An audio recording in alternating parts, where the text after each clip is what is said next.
Good day. My name is Kuni Slabut. I'm the Provincial Manager for Seda Limpopo. And I'm very excited and pleased to be part of this roadshow. And I hope that this roadshow is going to benefit all our intended viewers and entrepreneurs who are going to make use of the information that they will be obtaining from us to improve on their businesses as we go along. Thank you. As SEDA, Small Enterprise Development Agency, we have a nationwide program and we are available nationally.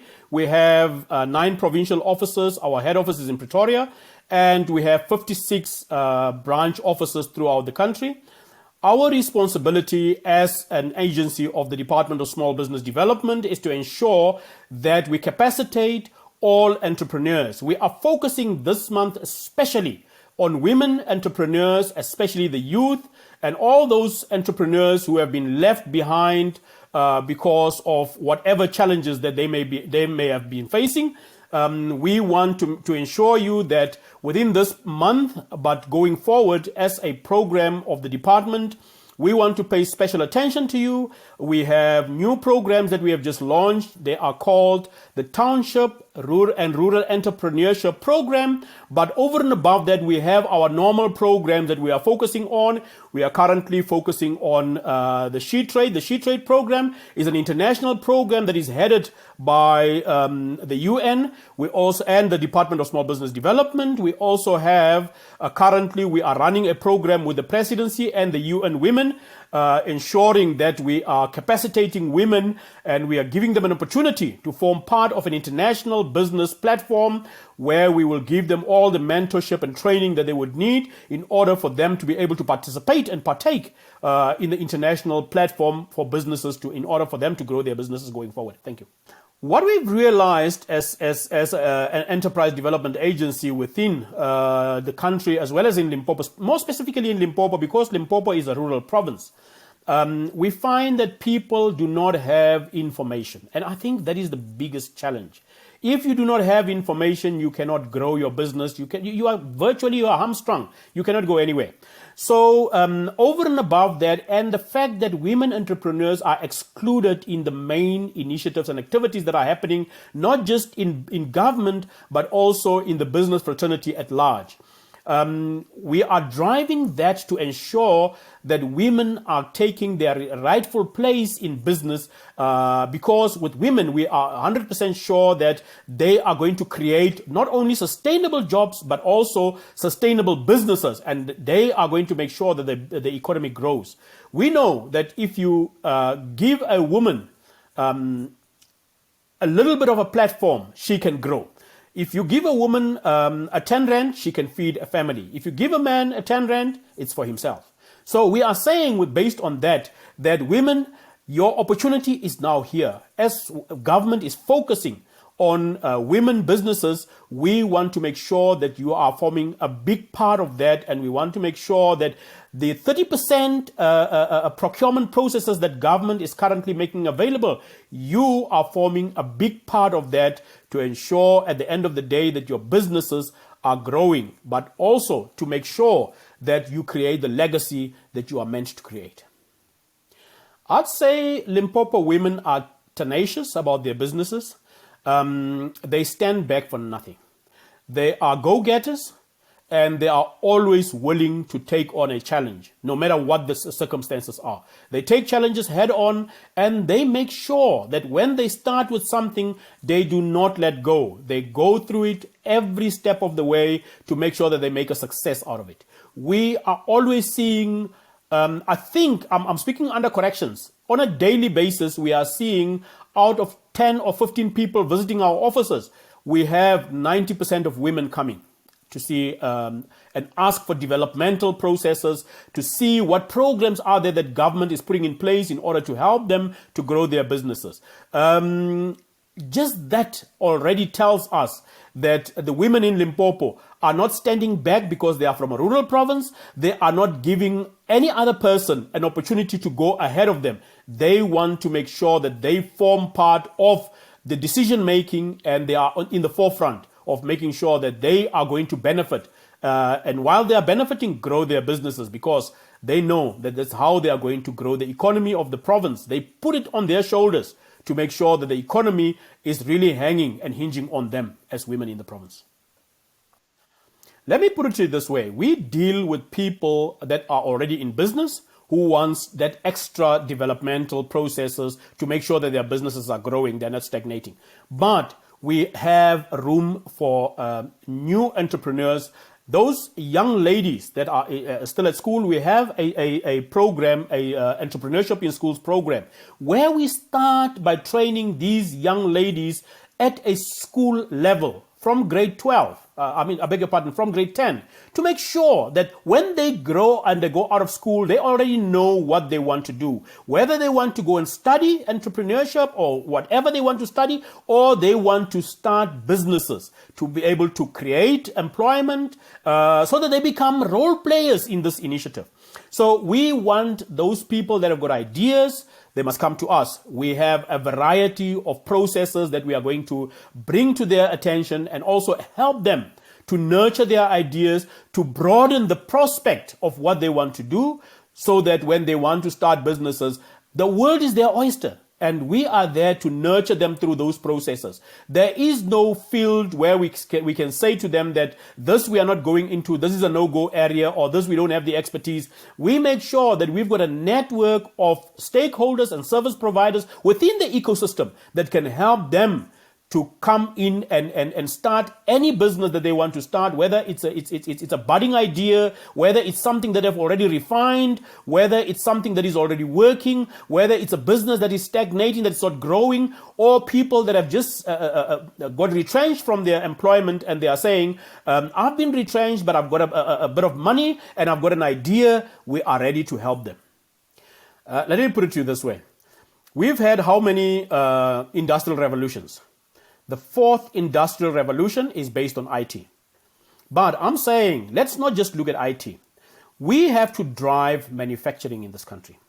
And if entrepreneurs, especially women entrepreneurs in Limpopo, can look at manufacturing as a driver for them in their businesses, I think that will be profound. That's the next revolution that needs to happen. We need to drive manufacturing in the rest of Africa to make sure that we've got 1.4 billion people in Africa. Imagine if you've got that many people in this country and you have a need that you can satisfy by manufacturing a product. Let me give you an example.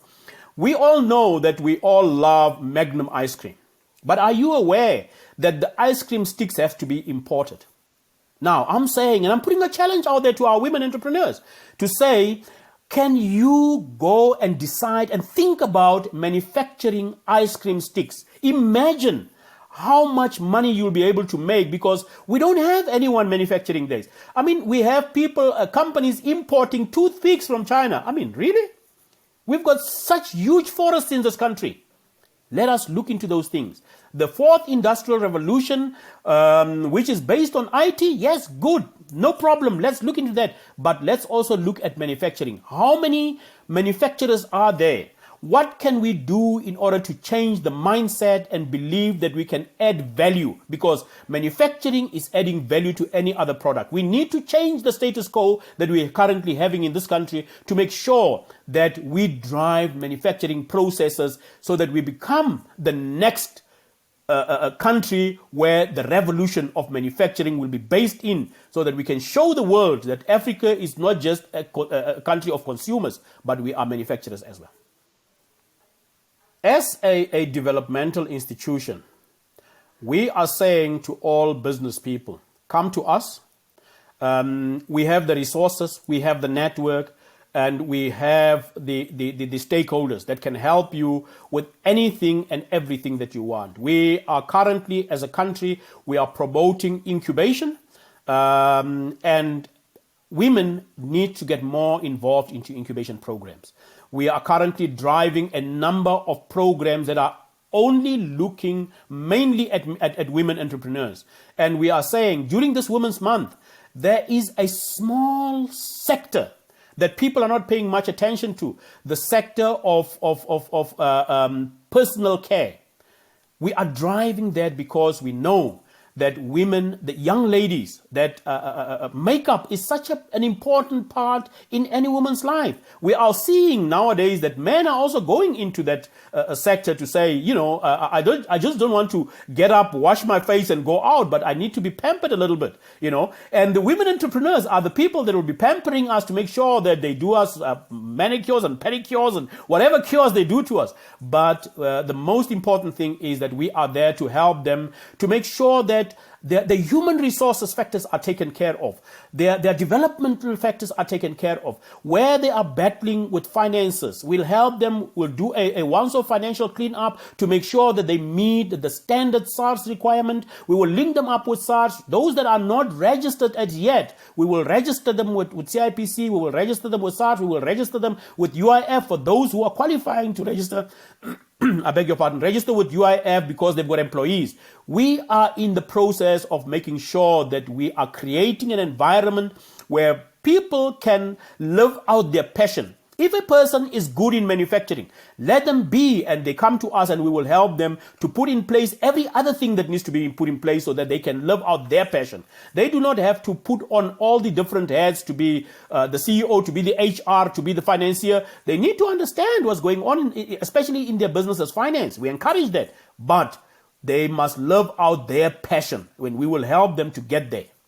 I always say to people, if you sit by yourself at home and you prepare a plate of food and you eat it by yourself, there are so many things that can go wrong. You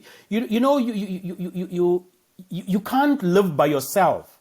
You become morbid, You need to interact with people. And we are saying to all business people and entrepreneurs, we are there to help you network. Our responsibility is to make sure that we create that network for you so that you are not going into business by yourself. Imagine if you have to go and talk to Mesmart by yourself. Who does Mesmart think you are? They are going to say, this small individual is not important. Maybe they don't even have the product that we want. But we have the network, we have the resources, we have the skills to make sure that we are going to link you with the Mesmarts. We are going to link you with the Woolworths. We are going to link you with the Clicks of this world. That's the program that we are driving to make sure that business people are not there by themselves, but we create the network so that they do what they do best, and we are there to help them to expand their businesses, to expand their ideas. We create platforms, we create boardrooms, virtual boardrooms, where they don't have to know everything, but they are able to network with people in the right sectors. They don't have to worry about going to find out. Pick and Pay is such a big entity. Who do I contact? Where does the correct people sit? We will help them to do that. We are saying we can make the right decisions with you, for you, not for you alone, but with you. We will be able to bring you in contact with the right people, the right networks at a municipal level, at a provincial level, at a national level, whatever the case may be. If you are struggling with getting into contact with the right people at Eskom, we are there to help you. If you are wanting to get into contact with the right people at MTN or at Vodacom, whatever sector, we are there to help you, to hold your hand. I always use the phrase that we help you to ride the waves of change. We hold your hand to ride those waves of change, which means that we are creating a support structure for people to start believing in themselves, believing in their products, and believing in their expertise, but also ensuring that the network that they are in is growing and is going to mean better action and better interactive sessions for them, and the business is going to grow. Ultimately, they will grow what's most important for them, their bank balances. History is such an important thing. You don't have to talk about history as if, it's something in the 80s, the 90s, and so on, or way back in the 17th century. But we have a couple of SMMEs that we've assisted, and they are seeing the growth of their business on a day-to-day basis. I can mention one client that we have that has grown from humble beginnings, and today they are a multi-million rand company. And that's Polokwane Chemical Supply. They started off by selling chemicals that they bought from Joburg mixing in the boot of their car and then selling out. Today, the Mampanis are a proud product of what we put in place for them, and they are just going from success to success. Now, there are numerous of these SMMEs that we've helped. There are those one-man businesses that start very small. We are saying to them, come to us as long as you are prepared to listen to what we are saying and heed our advice. You will grow from strength to strength. We've helped a number of businesses that didn't know who are their next contacts, who is going to buy their products. We've helped many. And we are growing from strength to strength. And we are saying during these difficult times of COVID, we are also there to assist you and make sure that your business does not stagnate. We know that a lot of people are going through very, very tough business initiatives right now because, they can't interact with people. They can't open their business to everyone, especially those in the food industry. But we are there to assist them. We are looking, especially around our township and rural entrepreneurship program. We are saying those cooked foods, come, let's help you. Those chisanyamas, we are saying those personal care, come to us. Those panel beaters and motor mechanics, we are saying to those the clothing and textile people, come to us, we will help you. Bakeries, butcheries, come to us. We will make things happen for you. You are not in this journey alone. We are there to help you. We are there to make sure that your business will have the support it needs in order for it to grow. But most importantly, we are saying, if you are creating a relationship with your community, this is where we are based, and we are going to say to you, we want you to make sure that people buy local. And when they buy local, we are going to strengthen and help to grow your businesses. Charity begins at home. What we realize is if you go to the Indian community and you go to the Jewish community and so the white community, 1 rand in a white community or an Indian community and in the Jewish community circulates about 17 times within the community. Now, if we as black people decide that a rand needs to circulate 15 times in our community, you can imagine how empowering that will be. And we believe that because charity begins at home, you need to start at home, ensure that that need that is there with your neighbors and the people around your community, in your known circle, if you can satisfy that need there, imagine what it is going to mean. Because, we know that people talk. If somebody has bought something from you that is unique, or that is, if it's food that is so tasty, and they realize that, look, I don't have to go to town to taste a very tasty steak or whatever. I can just go in the township next to me or whatever in the township, and I'll get something that's just as tasty as I would have tasted at Spur or any other restaurant. Word of mouth sells. And we need to ensure, as communities, we encourage buying local, so that we support our people. We make sure that that rand circulates enough in our community to empower our people. Once we can do that, we are going to see our economy growing from strength to strength on a daily basis. Yeah, you remember a couple of years ago, I don't want to give away my age, but you remember a couple of years ago we had an advert in the furniture industry that says you have an uncle in the furniture business. And I believe that as government, not just as SEDA, as IDC, as NEF, as CFA, or all those financial institutions that government is running, but as government, I believe there's a lot of our people that have got their hearts in the right place, that are always there to help. And I believe that as an organization that is meant to do business development services in this country, we have the heart to help everyone and anyone and everyone. I can give you an indication. Right now, the statistics are indicating there's just over 2.2 million registered businesses. But believe me, I believe, and I'm speaking under correction, I might be wrong, but I believe we've got more than 5 million people in business. Because if you go into every community, you find a budding business person doing this, doing that. Some of them are not registered because for various reasons. People sometimes have the wrong perception that if I am registered, government is going to come after me, SARS is going to come after me looking for money, and government will be doing this and this and this for the other. People need to start believing in themselves, believing in their government, and believe that as a country, we can and we should make sure that we get the assistance that we need. We are there to help each and every business. Yes, it may happen. Yeah, I'm not saying it's not happening. It may happen that we don't get enough time or we don't have enough people because, in our industry, we always find that we develop people to assist businesses, and once they are developed, there are institutions that are always ready and prepared to make them better offers than we can make them, and they leave. And we have to start from scratch. So we are always evolving and revolving around the development of our own stuff.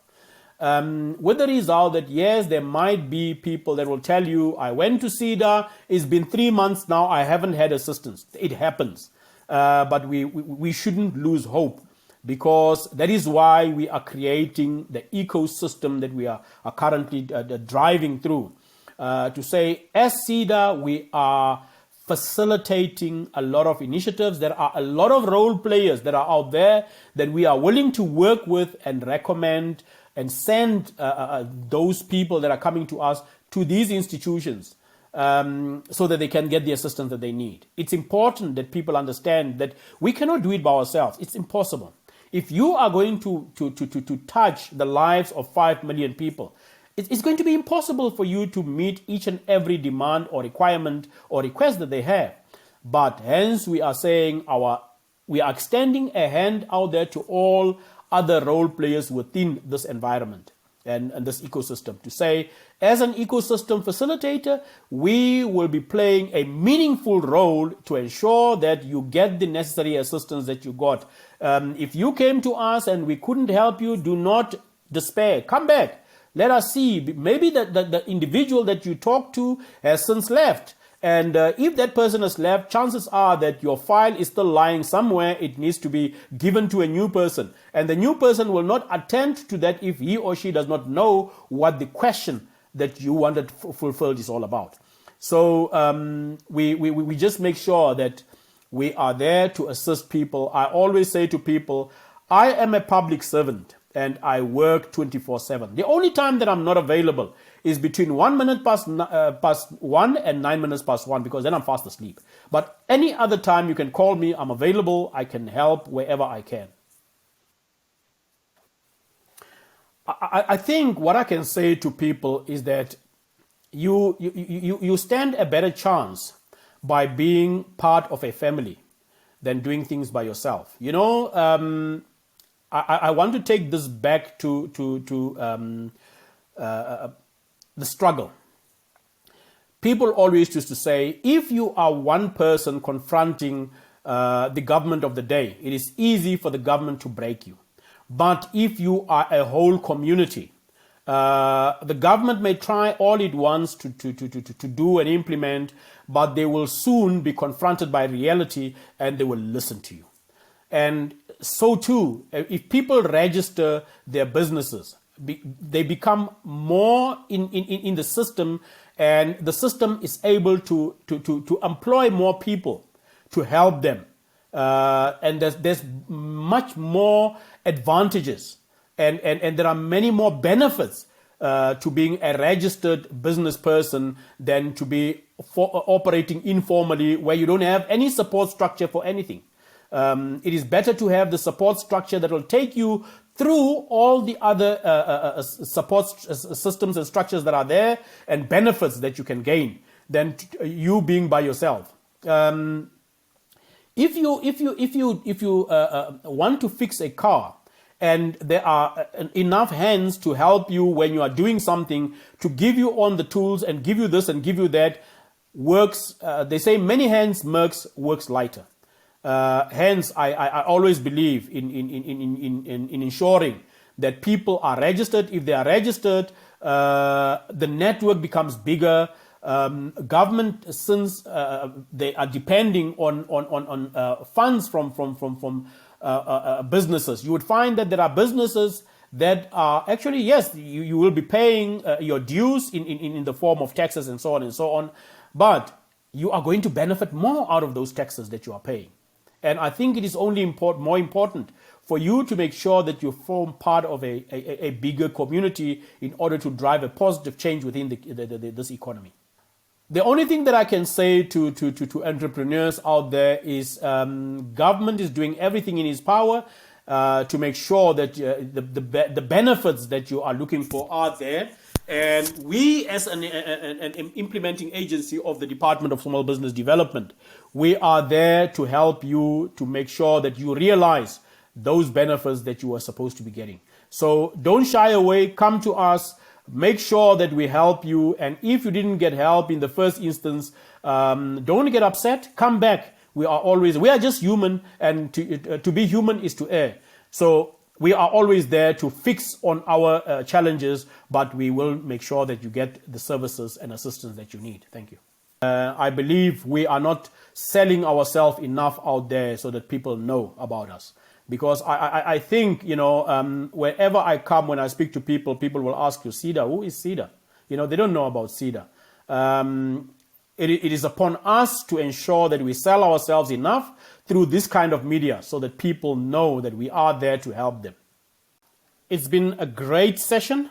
I'm very pleased to have been part of this initiative, and I would like to invite each and every one of you to make contact with me. My contact details will be available. I can give you my number is 083-378-6289. You can also contact me via email. My email address is caseslubert@seda.org.za, and we can take up any of your concerns or your developments that you would want. We'll take it further from there. Thank you very much.